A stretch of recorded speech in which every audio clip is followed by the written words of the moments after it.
Good afternoon. Uh, Today I wanted to do a update on my perspective on stander versus sit down. Just to give you some info though, before historically I've says no to the concept of a stander because I felt like you're wasting two dexterous appendages for torso support and stabilization by standing on them versus my rear end. It really can't do anything with finesse or dexterity, so I might as well use it to support my torso on a sit down machine so that I have my feet to control other actuators. So has my perspective changed after owning the stander? The short of it is no, and I hope I never do have to use exclusively a stander, but there may be a reason that I do end up having to, and I'll explain that in a little bit. The reason I still feel that way is this mower here, because I live in an area where it's mostly flat. I was able to make some changes, and any individual should not modify their mower in any way. But I was able to change my weight biasing and stuff such that it had very little reluctance to turn. It's a weighted machine that you would not run on any hills of Tennessee or anything like that, especially going straight up, maybe sideways. But I don't like to mow sideways on the slopes because it puts a lot of shear forces on your seals and bearings and stuff within the wheel motors, and I just don't like to do that. You're also in constant conflict on torque applied to the wheel motors to keep it in a straight line. So when I was doing banks and stuff, I did 45s. So anyway, this machine, the way it is with the dual foot lifts and the lowered seat and the weight biasing, the taller tires, the 3 psi that gives you that wonderful suspension that just mushrooms over everything so that you're not unweighting one of the wheels that you want to put torque to and getting turn burn. And everything about the machine is in my perspective superior for mowing. You can go hot full stick at an object like that tree and miss it by a quarter inch 100% of the time. And if the tree has a belling at the bottom, you can keep your line and just float the deck a little bit because you have immediate control of that. That's why I don't like, if I can do stuff on mechanically, I don't want to do it with hydraulics. I don't like actuating something and then waiting for the hydraulics to respond. This, when it's just with your muscles and muscle memory, you can go as quickly as you want with urgency if necessary, and as far as you want, and then let it right back down, and nobody can even notice that maybe where that bottom of that tree is that it's a little higher or whatnot. So you keep your line. I'm curious as to if this may be true, since it is harder to float the deck on a stander, and I'm not talking about in perfect conditions. I'm talking about there's so many times when I'm in a ditch and I'm all kinds of weird ways where if I'm on the stander, it's hard enough just to bias the controls. You see, there's biasing where if you're both sticks, you're going forward with both wheel motors, so you're just influencing one more than the other. But what happens when you're trying to, I have trouble when I'm trying to well, especially backing down ramps. I'm doing a lot of on bed loading and stuff and transport. When I'm going up, it's not really a problem because you just give a little more to one side and a little less to the other. But when I'm backing down, there's a lot of times I need to be going an opposite direction on one side and the other. And because the mower's like this, my body's not leaning into the pad. So anyway, why do I have both? And why would I maybe have to go towards standers only? Only because I don't think that it's in my area, the market's too tight. There's too many competitive people out there doing the wrong thing, that I can't give up the late season and early season mowings that they're doing, because they're willing to go lower and lower and mow to the lowest plant out there to give an even cut. I'm not willing to do that because I know what it does to the environment with the nitrogen imbalance that creates when you're killing all the microbes. And there's more microbes in a teaspoon of soil than there is people on the planet. So you can imagine what they're doing on a 24/7 to balance the nitrogen so you don't have runoff and red tide and algae blooms and all this other stuff. Then the microbes are also creating fertilizer on a continuous basis, so long as they have cellulose to work with and moisture. But anyway, with the stander, I found a way to bridge that gap where I can now get revenue through the season, and still be working in a manner that's conducive to organic mowing.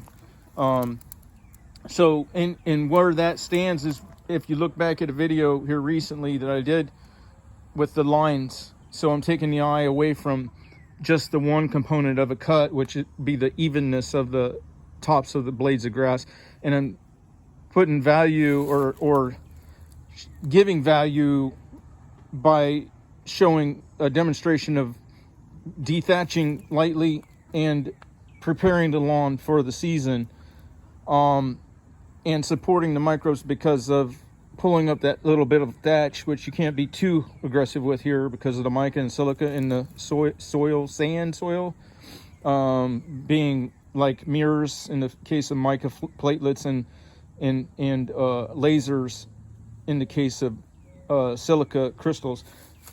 But anyway, and then of course where our sun rides, it's more intense here. But anyway, so the stander's great for that. But you see, I was always concerned about efficiency, and everything. So it goes away from efficiency to carry two mowers. So I'm struggling with how would I do a rake scenario on the sit down. And it's very difficult because these little tines, they clog up, and you have to get off of it repeatedly and take them off. I haven't figured out how to do that where it could be feasible on the backside of one of these mowers, the sit down.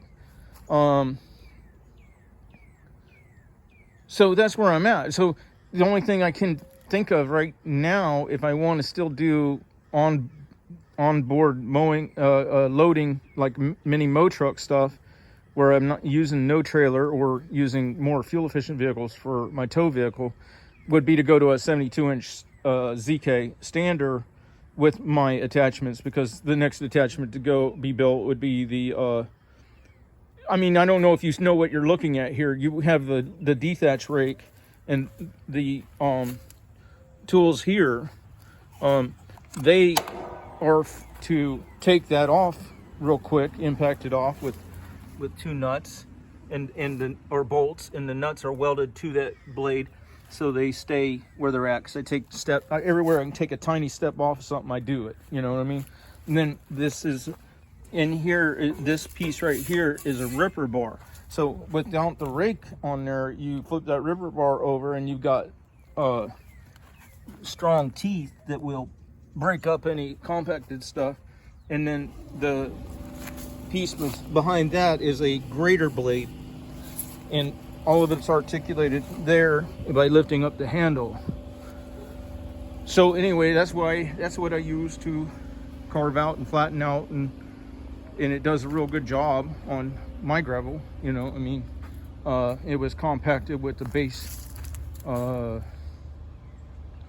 base under it, and it broke it up, and it took and let me get rid of the sloped aspect of this driveway, and it yielded a lot of extra material that let me make my driveway a lot wider. Okay, so it worked great for me, and it's been working great for the customers to do that light dethatch and show those lines. If I follow the dethatch rake with a quick mow, same directions, same to's and fro's, then it looks stellar. It looks amazing. So I'm happy with all of that. It's just that now I have to figure out, do I just do that in the preseason and run the bigger truck and trailer, or do I? And then after those lines are set, where they show, then during the season just do straight mows, or straight mows with just a little roller, that striping roller. You know what I'm saying? That might be an option, because just a striping roller I can put on this machine and still run it on the back of the Colorado or on the back of this Dodge or whatever. But then I guess the other way to look at it too is, what about a 72-inch ZK, and do all the attachments on it, and that way you only have one machine as well. So I don't know, I'm conflicted, because now I've found a process that comports with my ideology as far as environmental issues, but it goes against my ideology as far as efficiency in bringing a service that I think should be, you know, I don't think it's the type of service that supports running a big truck, big trailer, you know, except maybe preseason and late season to get ready, because you can increase the bioavailability of any precipitation you have by doing a light dethatch. So that's how it goes with what I'm doing, you know. All right, y'all have a good day. If y'all have any perspective on this, go ahead and chime in. I'm just still not sold on the standard concept, because of I don't know how much work is being deferred to their string trimmer guys, or if people are actually that good on them that they can do everything that you can do on this machine basically at full speed, you know, because you have so much more control. Everything is muscle memory. And then when you come up to an unexpected obstacle, it's fight or flight reflexes are going straight to the legs, which is to raise the deck first, then back up with the hands, and then finally shut the blades down. I know for a fact, because I'll be running a blower, string trimmer or something, and see out of sight of my eye a car coming at speed that I didn't expect. I know my fight or flight goes to my legs. So at best, that would let me jump off of that mower if I come up on somebody threw brake pads out into the yard. That doesn't help me not hit a brake pad and shoot it through somebody's window, you know. What does help me not hit a brake pad or whatever it might be, and not shoot it through somebody's window, is when I see it, and then I lift them foot lifts sky high, and then I'm reversing with the wheels at the very same time, and then finally shutting down the blades. Now, one last issue, and I know this is going on.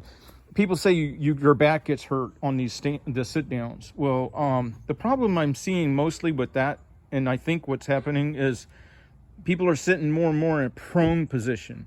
They're getting the seat jacked up so high with all these suspensions and stuff, and or just the general design of it. If you ever look at people in racing or in horse racing, jockeys, you never sit like prone, like you're on the toilet or thrown.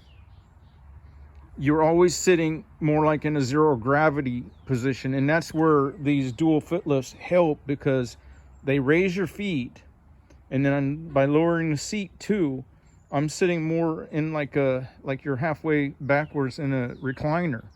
And then of course, when you're not sitting with your feet upon the floorboard, but instead gently pressing there so you can feel anything and be ready to go, then that's putting equilateral support into your back and keeping your back compressed to the seat.